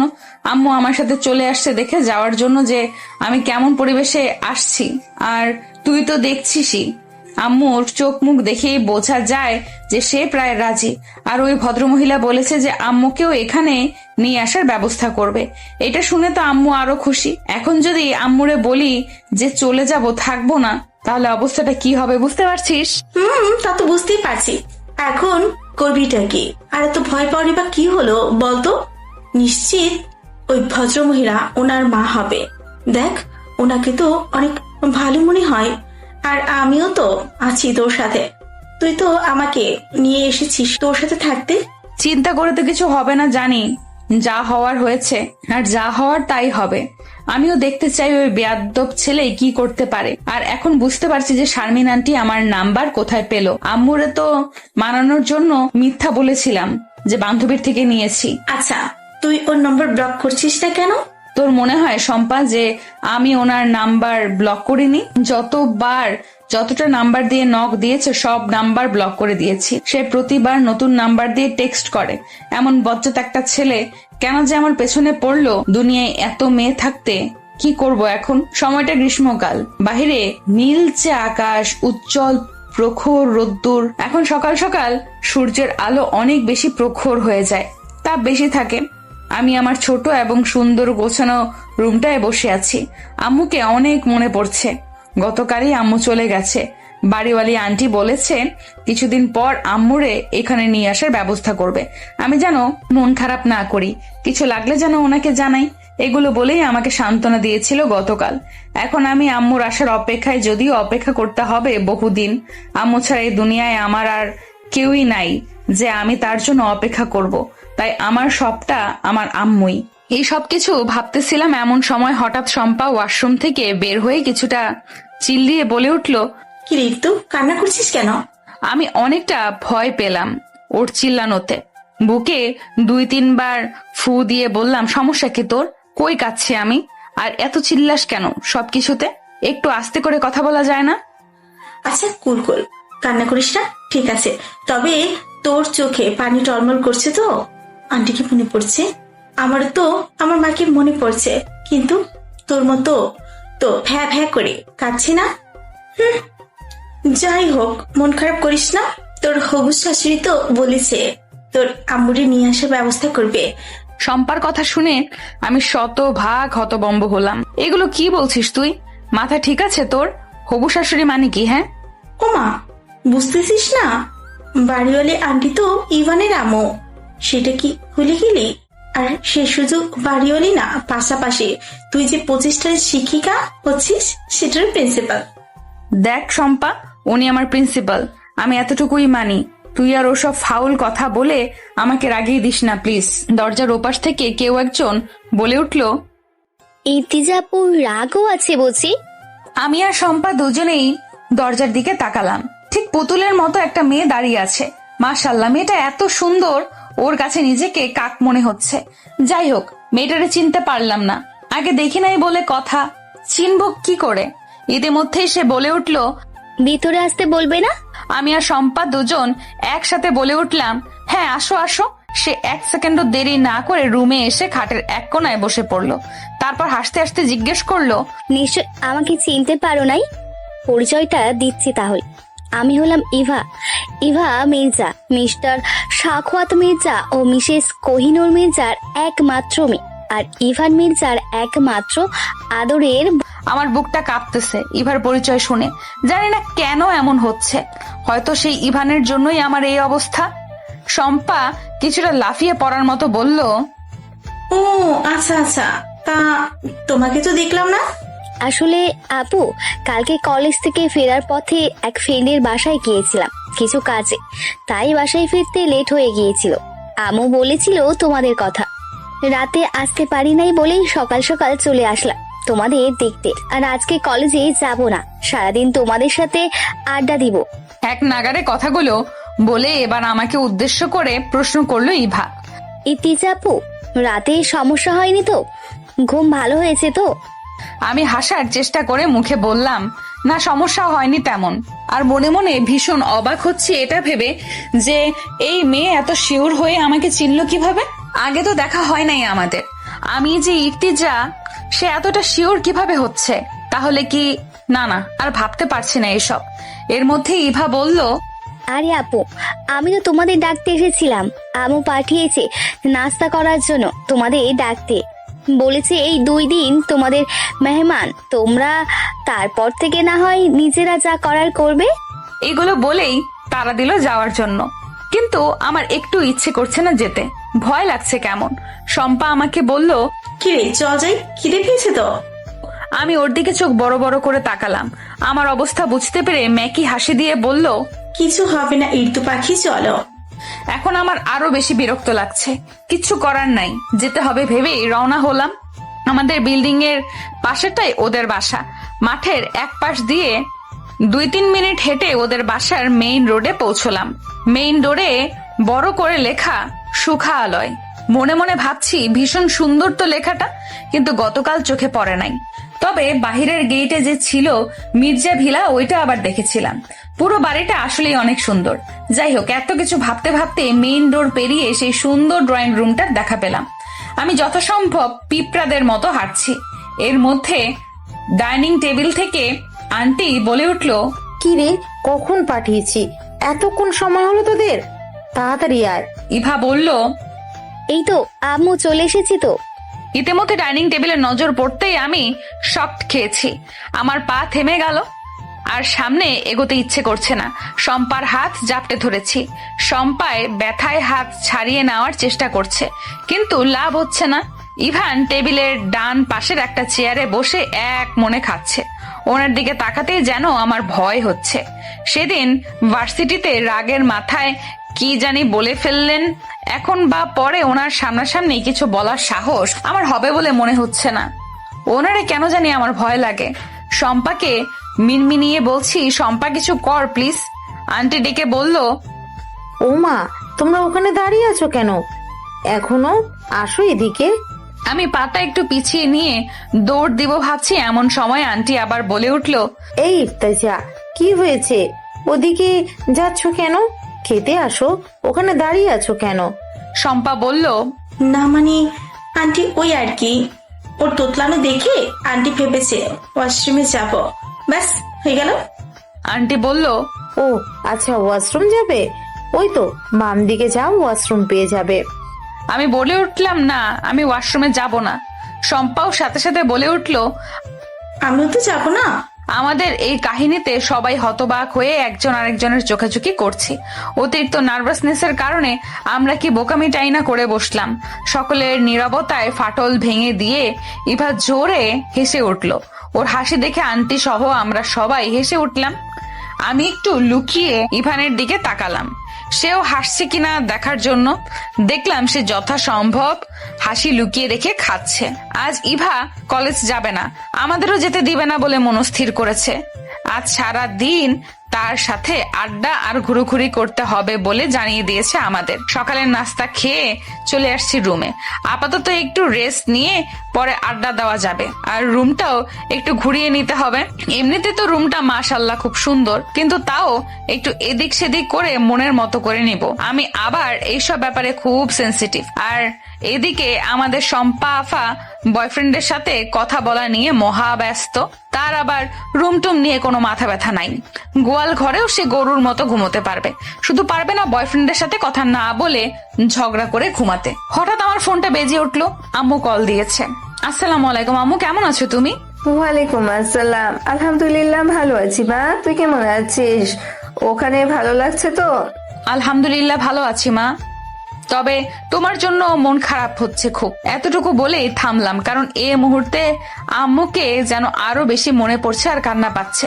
কিন্তু এটা আম্মুরে বুঝতে দেওয়া যাবে না, তাই যথাসম্ভব কান্না গিলে নিয়ে হেসে কথা বলার চেষ্টা করছি। আম্মু নিজেকে যথাসম্ভব লুকানোর চেষ্টা করছে, সেটা বুঝতে পারছি। কয়েক সেকেন্ডের নীরবতা ভেঙে জিজ্ঞেস করলো, খেয়েছিস তো? কি খেলি? হ্যাঁ আম্মু খেয়েছি। আর জানো, কোহিনুর আন্টি খুব আদর আপ্যায়ন করছে আমাদের। যাক আলহামদুলিল্লাহ, ভদ্রমহিলা খুব ভালো একজন মানুষ, সেটা আমি বুঝতে পেরেছি, আর এই জন্যই তো তেমন ভয় পাচ্ছি না। আচ্ছা, তুমি রান্না বান্না করছো তো? ওষুধগুলো খাও তো ঠিকঠাক? আর হ্যাঁ, ঠিকঠাক চলছে সব। আর ওই যে পাশের বাসার সাদিয়া তো প্রায় আসে আমার কাছে, যে শুনেছে তরে খুব সুন্দর বাড়িতে রেখে আসছি, সেই থেকে আস্তে আস্তে আমার কাছে খোঁজ খবর নিচ্ছে, আর বারবার তোর সম্বন্ধে জিজ্ঞাসা করছে, আর বারবার বলছে, খালাম্মা আগামীকালকে গেলে আমাকে নিয়ে যাইও, আমিও যাবো একটু আপুকে দেখতে। তাহলে তো ভালোই হয়েছে, ঠিক আছে, নিয়ে এসো একবার। ঠিক আছে, আচ্ছা মা, সাবধানে থাকিস। আচ্ছা আম্মু, আল্লাহ হাফেজ। এই ঋতু আপু, চলো, বাইরে বৃষ্টি হবে মনে হচ্ছে। ইভা এসে চিল্লানো শুরু করলো বৃষ্টিতে ভেজার খুশিতে, কিন্তু গ্রীষ্মকালের বৃষ্টি তো আর বৃষ্টি না, তা তো হচ্ছে ঝড়। বাইরে উকি দিয়ে দেখলাম আকাশের অবস্থা একেবারে অন্ধকার, দেখলেই কেমন ভয় লাগে। নতুন জায়গা, তাই আর বের হতে ইচ্ছে করছে না। কিন্তু কে শোনে কার কথা? ইভা আমাকে আর শম্পাকে কোন রকমে টেনে হিচড়ে বাহিরে নিয়েই গেল। নীল অন্ধকার আকাশের নিচে 3 জন মানব দাঁড়িয়ে স্নিগ্ধ বাতাসের স্বাদ নিচ্ছি। ব্যাপারটা খুব বেশি খারাপ না। বাতাসের চারপাশের গাছগাছালা দুলছে, গাছের ফুলগুলোও যেন বাতাসে বাতাসে নেচে উঠছে। হঠাৎ খেয়াল করলাম এক পাশে আম গাছ থেকে গাছের আম পড়ছে। এই দৃশ্য দেখে আমরা তো দিলাম এক দৌড়, ভীষণ আনন্দের সাথে আম কুড়োলাম। আম কুড়োতে কুড়োতে হঠাৎ খেয়াল করলাম কেউ আমাদের দেখছে। হ্যাঁ, ইভান। সে দোতলার ব্যালকনিতে দাঁড়িয়ে আমাদের দেখছে এক ধ্যানে, আর মিটিমিটি হাসছে। আমি তাকে ভয় পাই আগে থেকেই, জানি না কেন তাকে দেখলেই আমার ভয় লাগে। আর এখন হুট করে তাকে দেখে ভূত দেখার মতো ভয় পেলাম। সামনের দিকে ফিরে শম্পার ইভারে খুব করে জোর করতেছি রুমে চলে যাওয়ার জন্য। প্রায় 5 মিনিটের মতো অনুরোধ করতেছি, চলে আয় প্লিজ, রুমে যাই। কিন্তু কে শোনে কার কথা? ওরা মত্ত ওদের কাজে। রাগে দুঃখে আমি পেছন ফিরে যেই রুমের উদ্দেশ্যে দৌড় দিব ভাবছি, অমনি ইভান আমার পেছনে। আমি ভয়ে কি করব না করব ভেবে পিছপা হতে গিয়েই পড়ে গেলাম ঠাস করে। এর থেকে লজ্জার আর কি হতে পারে? আর এই ব্যাটার সামনে কেন আমাকে বারবার লজ্জায় পড়তে হয়?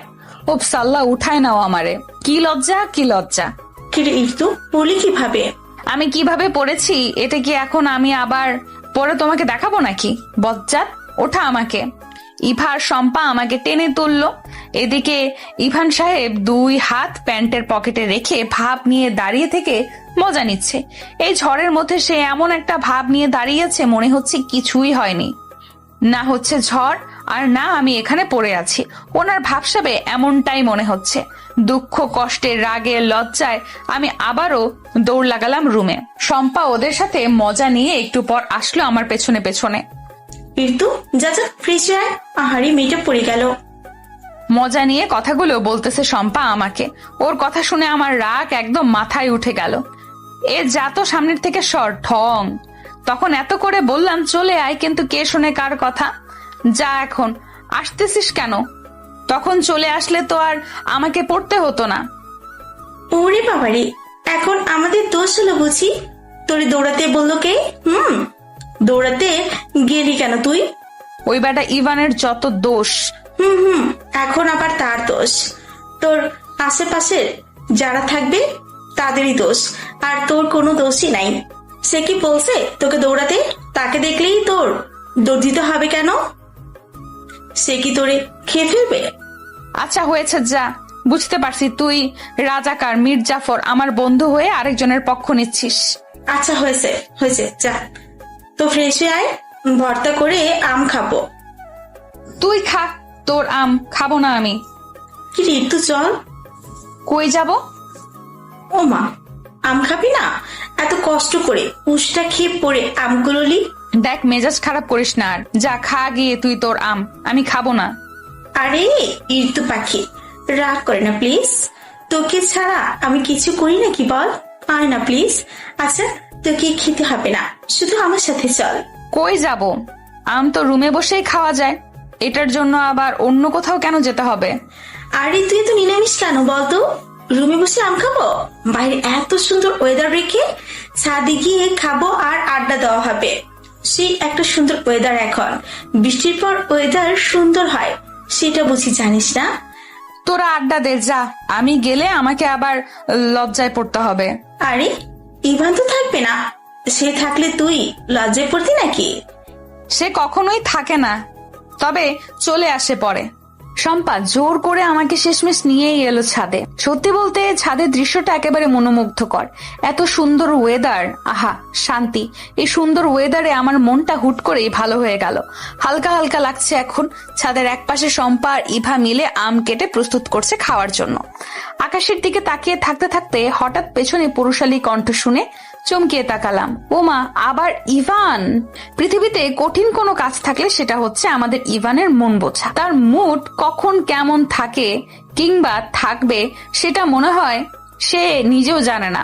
ইতিমধ্যেই আমাদের গোমরামুখ ইভান ছাদে এসে ইভা আর শম্পার সাথে হাতে হাত লাগিয়ে আম কাটার কাজে লেগে পড়েছে। একপাশে গুটি সুটি মেরে বসে বসে তাদের কর্মকাণ্ড দেখছে আর মনে মনে ভাবছে এই ইভানের এত এত মুড কিভাবে হয়। মাঝে মাঝে গুন্ডা মাস্তান হয়ে পোলাপানকে মেরে হসপিটালে পাঠিয়ে দেয়, আবার মাঝে মাঝে দেখলে মনে হয় তার মতো গম্ভীর লোক দুনিয়ায় আরেকজন পাওয়া যাবে না। এখন আবার দেখছে একেবারে অন্য এক রূপ, যেটা কিচ্ছু না, বাচ্চা সুলভ আচরণ বলা যেতে পারে। দুই গালে দুইটা হাত রেখে এক পাশে বসে এইসবই ভাবছিলাম আমি। কি রে ঋতু, গালে হাত দিয়ে কি এমন ভাবছিস? জামাই মারা গেছে বুঝি তোর? তোর এত এত সমস্যা, ওইগুলোর দিকে একটু নজর দে শম্পারানী, মুখ ভেঙচি মেরে বললাম আমি। কি বললি?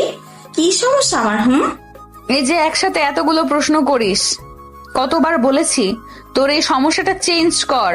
তারপর হচ্ছে গালে হাত দিলে জামাই মরা, এটা কেমন লজিক? এসব কুসংস্কার। আরে বাহ, তুই এত সিরিয়াস হচ্ছিস কেন রে ঋতু? এমনি এমনি তো বললাম। আচ্ছা যা, তোর জামাই মরা না। এমনি এমনি সবকিছু বলতে নেই। হুট করে ইভা বলে উঠলো, আচ্ছা ইতিজা আপু, তোমার পায়ে ব্যথা কমেছে? পড়ে যাওয়ার কথাটা মনে করাতেই আমি আরো বেশি লজ্জা পেয়ে গেলাম। একটু মিনমিনিয়ে বললাম, কমেছে, বেশি ব্যথা লাগে নাই তো। শম্পা মজা নেওয়ার জন্য বলল, আহারে বেচারি, হুটহাট পড়ে যায়, পরেই একদিন তোর হাড় গোড় শক্ত হবে রে। এইসব বলেই ওরা হাসতে শুরু করলো, কিন্তু এইখানে হাসার কি এমন হলো আমি সেটাই বুঝতেছি না। কই, আমার তো হাসি পাচ্ছে না, তাহলে ওরা এমনি হাসবে কেন?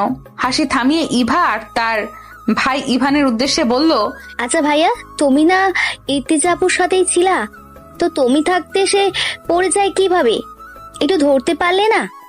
ইভার কথা শুনে আমি স্তব্ধ হয়ে জড়সড় হয়ে বসে আছি।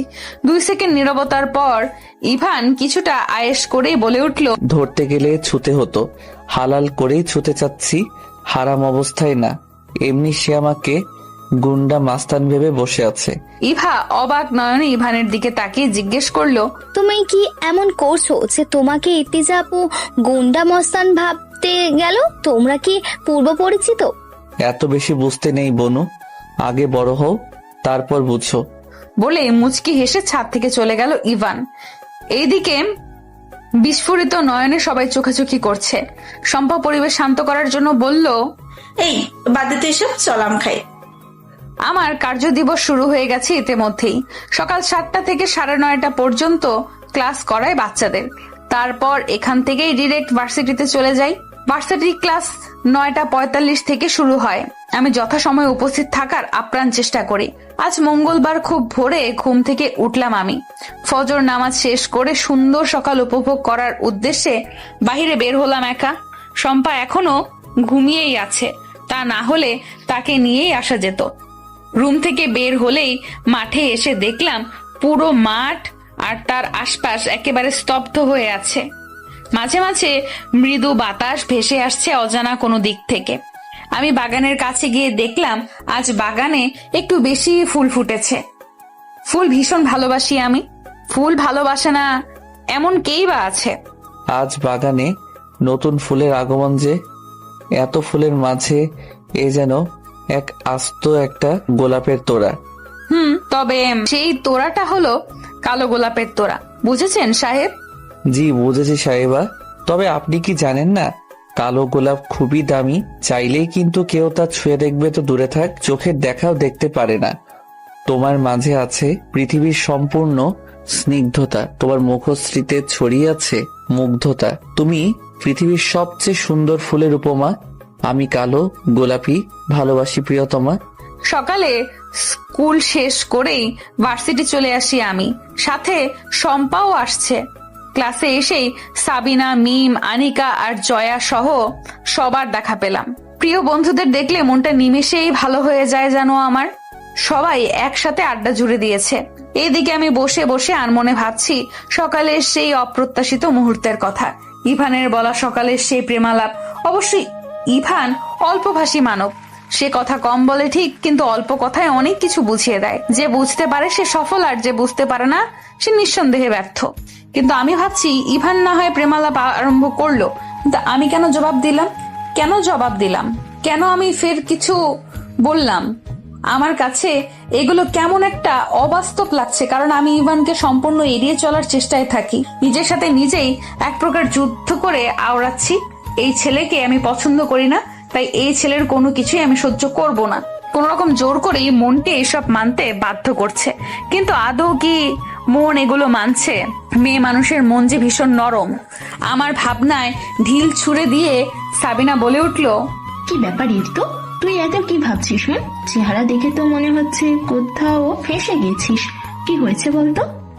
এই হচ্ছে সমস্যা। বন্ধুরা হলো একটা তদন্ত কমিটির সভাপতি, কিছু না হলেও খুঁচিয়ে কিছু না কিছু বের করেই ফেলবে।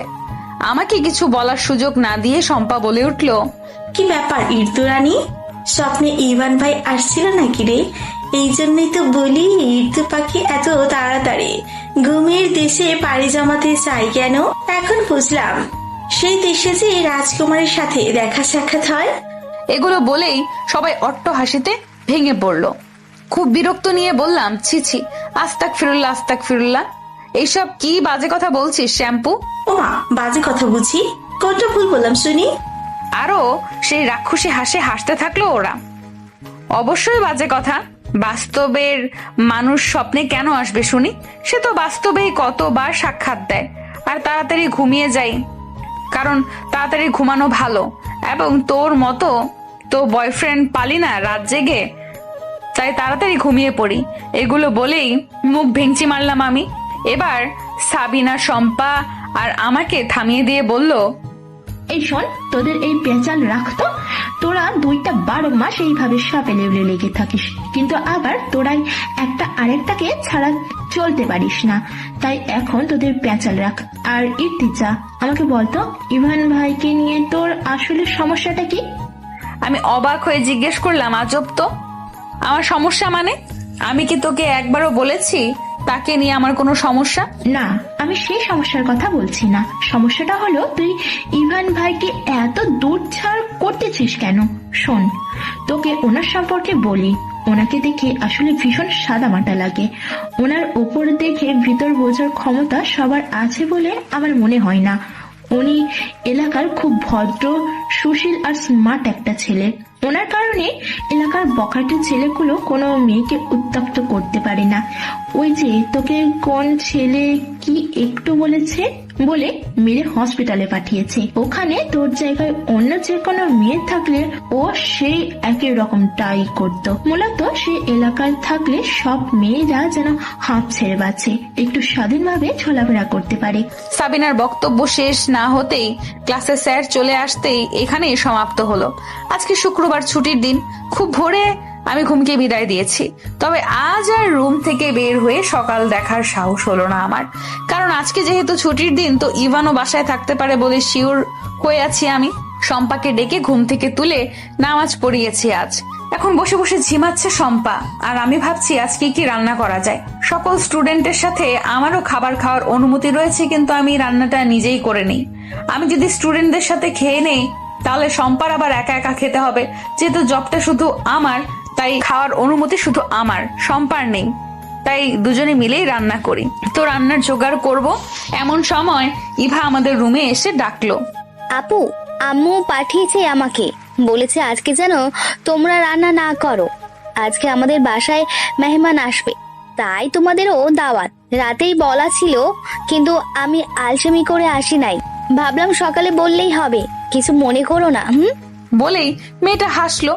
সে এমনিতেও প্রায় হেসেই কথা বলে, ভীষণ মিষ্টি একটা মেয়ে। এখন সকাল প্রায় 7টা, তাই সকালের নাস্তার ব্যবস্থাটা করলেই হবে। শম্পা ঝিমানো বাদ দিয়ে জিজ্ঞেস করলো, কোন মেহমান আসবে তোমাদের বাসায়? ইভা বলল, একটু আগে সিদ্ধান্ত নিয়েছি, তোমাদেরকে বলবো না যে মেহমান কারা। এটা তোমাদের জন্য ছোট্ট একটা সারপ্রাইজ। কেমন? সারপ্রাইজ শব্দটা শুনে ভালো লাগলো না আমার, কারণ আমরা জীবনে সারপ্রাইজ বলতে কিছুই নেই। সারপ্রাইজ নামে যেগুলো ছিল ওই সবগুলোই আমার জন্য এক একটা অপ্রত্যাশিত কাহিনী, তাই সেসব নিয়ে কখনোই এক্সাইটেড হতে পারিনি। দিনটি শুক্রবার থাকায় এবং ইভাদের বাসায় দাওয়াত বিধায় আজ আমাদের মধ্যে তেমন কোনো তাড়াহুড়ো করার ব্যাপারটা দেখা যাচ্ছে না। রান্না সহ সবকিছু থেকেই যেন ছুটি মিলল আমার। একটু আগেই আমার আম্মু ফোন করে কথা বলল। মায়ের সাথে কথা বলে হালকা লাগছে বটে, তবে নিজের মধ্যে একটা বিস্ময় ভাব দেখা যাচ্ছে, যেটাকে অন্য ভাষায় বলা হয় মুড সুইং। তাই জানলার পাশে এক দৃষ্টিতে বাহিরের প্রকৃতি দেখায় মগ্ন আমি। হঠাৎ করে মনে হলো আমাকে কেউ দেখছে। দৃষ্টিটা কিঞ্চিত সরিয়েই দেখতে পেলাম সেই বাজ পাখি আমার দিকে তাকিয়ে আছে। ইভানের রুমের ব্যালকনি থেকে আমার রুমের জানলাটা একদম বরাবর হওয়ায় ওখান থেকে ইভান আমার দৃষ্টিতে আমাকে রাখতে পারে। তবে এ ব্যাপারে আমার বোধগম্য ছিল না বিধায় ইভান ধরা পড়ে নাই, তবে আজ ধরা পড়েই গেল। দুজনের দৃষ্টি এক হতেই কয়েক সেকেন্ডের ব্যবধানে দুজনেই দৃষ্টি সরিয়ে নিল। ইভান আমার কাছে লুকিয়ে দেখার চুরিতে ধরা পড়লো বলে পালানোর উদ্দেশ্যে দৃষ্টি সরালো, আর নিজেকে লুকানোর উদ্দেশ্যে দৃষ্টি সরানোর সাথে সাথে নিজের সম্পূর্ণ দেহটাকেও জানলার আড়ালে নিয়ে আসলো। খুব দ্রুত সবকিছু হয়ে গেছে বলে শরীরটা কেমন অচল মনে হচ্ছে, তাই নিজেকে ধাতস্থ করার জন্য বিছানায় শুয়ে পড়লো। কিছু সময় পর নিজেকে স্বাভাবিক করে ভাবছে এ কেমন অনুভূতি, এরকম অনুভূতির সাথে তো কখনো পরিচয় হয় নাই। এর মধ্যেই শম্পা ওয়াশরুম থেকে ফ্রেশ হয়ে বের হলো। তারা দিয়ে বলল, ইর্তু শুয়ে আছিস কেন? আমার গোসল শেষ, এবার যা তুই গোসল শেষ করে আয়। খাওয়ার টাইমে যাবি নাকি? আন্টি যে বলো একটু আগেই যে ওনাকে একটু হাতে হাতে সাহায্য করতে, সে কথা কি ভুলে গেলি নাকি? যাচ্ছি। গোসল করলে শরীর মন দুটোই ফ্রেশ হবে ভেবেই আমি দৌড় লাগালাম ওয়াশরুমের উদ্দেশ্যে। এদিকে ইভা আর তার মা মিসেস কোহিনূর খুব মনোযোগ দিয়ে কাজ চালিয়ে যাচ্ছে, কিন্তু ইভান একটু পরপরই মায়ের কাছে এসে ছোট বাচ্চার মতো বলছে, আম্মু আম্মু মেহমান কখন আসবে বলো তো? ইভানের এমন বাচ্চা সুলভ প্রশ্ন শুনে ইভা আর তার মা হতবাক। তুই কি দিন দিন ছোট হচ্ছিস ইভান? এমন প্রশ্ন তো তোকে কখনো করতে শুনলাম না। অন্য সময় তো মেহমান আসবে শুনলে বাড়িতেই থাকতি না তুই, কত ফোন করে আনতে হতো। আর নিজের পছন্দের মেহমান না হলে তো রুম থেকেও বের করা যেত না। আর সেই ছেলে এখন মেহমানের জন্য অপেক্ষা করছে। ইভা বলল, আরে আম্মু বুঝবে না তুমি, আজকে ভাইয়া স্পেশাল মেহমান আসবে তো তাই এত অপেক্ষা। ইভান তখনও জানতো না যে তার বোন ইভা কাকে মিন করে স্পেশাল মেহমান বলেছে। ভেবেছে আমাকে মিন করে বলেছে, আবার এটা নিয়েও চিন্তা করছে যে ইভা কি আমাকে নিয়ে কোনো কিছু জানতে পারলো নাকি। কিন্তু আদৌ কি ও কি আমার স্পেশাল মেহমান নাকি অন্য কেউ, সেটা ইভানের অজানা। আমি গোসল শেষ করে এসে দেখি শম্পা অনেকগুলো মেকআপ প্রোডাক্টস এর গোডাউন নিয়ে বসেছে। এগুলো কি শম্পু? তুই কি এখন ব্রাইডাল মেকওভার করবি নাকি রে? আমার সহজ সরল উক্তি। আমার কি বিয়ে হবে নাকি যে আমি ব্রাইডাল মেকওভার করব? গাধি রয়ে গেলি তুই। বিয়ে ছাড়াই এত এত প্রোডাক্টস নিয়ে বসেছিস, আর বিয়েতে যে কি করবি আল্লাহ ভালো জানে। কিছুটা বিস্ময় মনোভাব নিয়েই বললাম আমি। আমার কথায় পাত্তা না দিয়ে সাজতে ব্যস্ত শম্পা। সে জানেই যে আমার সাথে যুক্তি দিয়ে এই মুহূর্তে পারবে না, আর তাকে যে সাজিয়ে দেওয়ার কথা বলবে কিংবা বলবে যে তুইও একটু সেজে নে, সে চান্সও নাই। কারণ আমি এসব সাজুগুজুতে একদমই ইনভলভড না। আমার জন্য বিয়ে বাড়ি, মরা বাড়ি, খালি বাড়ি সব বাড়ি একই রকম। আমি একই অবস্থায় থাকি, আলাদা কোনো রকম রং ঢং করি না। আর ভাবি মেকওভার তো দূরের কথা, আমি কখনোই সামান্য ক্রিম ছাড়া মুখে তেমন কিছুই লাগাই না। চিকন চাকন গড়নের কোমর অব্দি চুল, সুন্দর চোখ দুটো আর মিষ্টি হাসিতে শ্যামবর্ণের মুখশ্রীতে যেন আমার মায়া উপচে পড়ে। তার কি আর মেকআপ করার প্রয়োজন আছে? একদমই না। তবে এর থেকেও আরো সুন্দরী হয়েও মেকআপ করা যায়, সেটা যার যার ব্যক্তিগত পছন্দ, কিন্তু আমি পার্সোনালি এটা পছন্দ করি না। তবে খুব পরিপাটি হয়ে থাকতে পছন্দ করি আমি। আজও মির্জা বাড়িতে যাওয়ার উদ্দেশ্যে খুব সাদামাটা ভাবে সুন্দর করে পরিপাটি হয়ে রেডি হলাম। শম্পাও অল্প সময়ে সুন্দর করে সেজে গুজে রেডি হলো। এটা তো আর দূরে বেড়াতে যাওয়া না, জানলা দিয়ে উকি দিলেই ওদের বাসা দেখা যায়, আর যেতে এই তো 2-4 মিনিটের মতো লাগে। আমি মিসেস কোহিনূরের সাথে হাতে হাতে একটু সাহায্য করছি, যদিও উনি বারণ করে বলেছে যে কাজ প্রায় শেষ হয়ে গেছে, তোমাদের আর তেমন কিছুই করতে হবে না। তাছাড়া কাজের জন্য একজন মহিলা সব সময় থাকেই তাদের বাসায়, তাই এত তাড়া নেই। তোমরা যেন তাড়াতাড়ি চলে আসো, সেই জন্যই কাজের বাহানা দিয়েছিলাম। কিন্তু কে শোনে কার কথা? আমি ওনার পাশ থেকে নড়ছি না। এ যেন মা ও মেয়ের স্নেহময় এক দৃশ্য। তবে আমি কিছুটা লুকিয়ে থাকার চেষ্টাই চালাচ্ছিলাম, আর ভাবছে এখান থেকে বের হলেই হয়তো ইভানের মুখোমুখি হতে হবে। কিন্তু আমি চাই না ইভানের মুখোমুখি হতে, কেননা তার মুখোমুখি হলেই কেমন একটা অস্বস্তি আর জড়তা কাজ করে আমার। তাই আমি এখানেই ঘাপটি মেরে বসে আছি। শম্পা আর ইভা জমিয়ে আড্ডা দিচ্ছে। ইতিমধ্যে মেইন ডোর রাঙিয়ে সুন্দর ড্রয়িং রুমে প্রবেশ করলো মধ্যবয়স্ক একজন সুশীল পুরুষ। ইভা গিয়ে সালাম দিল। ইভাও এগিয়ে গিয়ে করমর্দন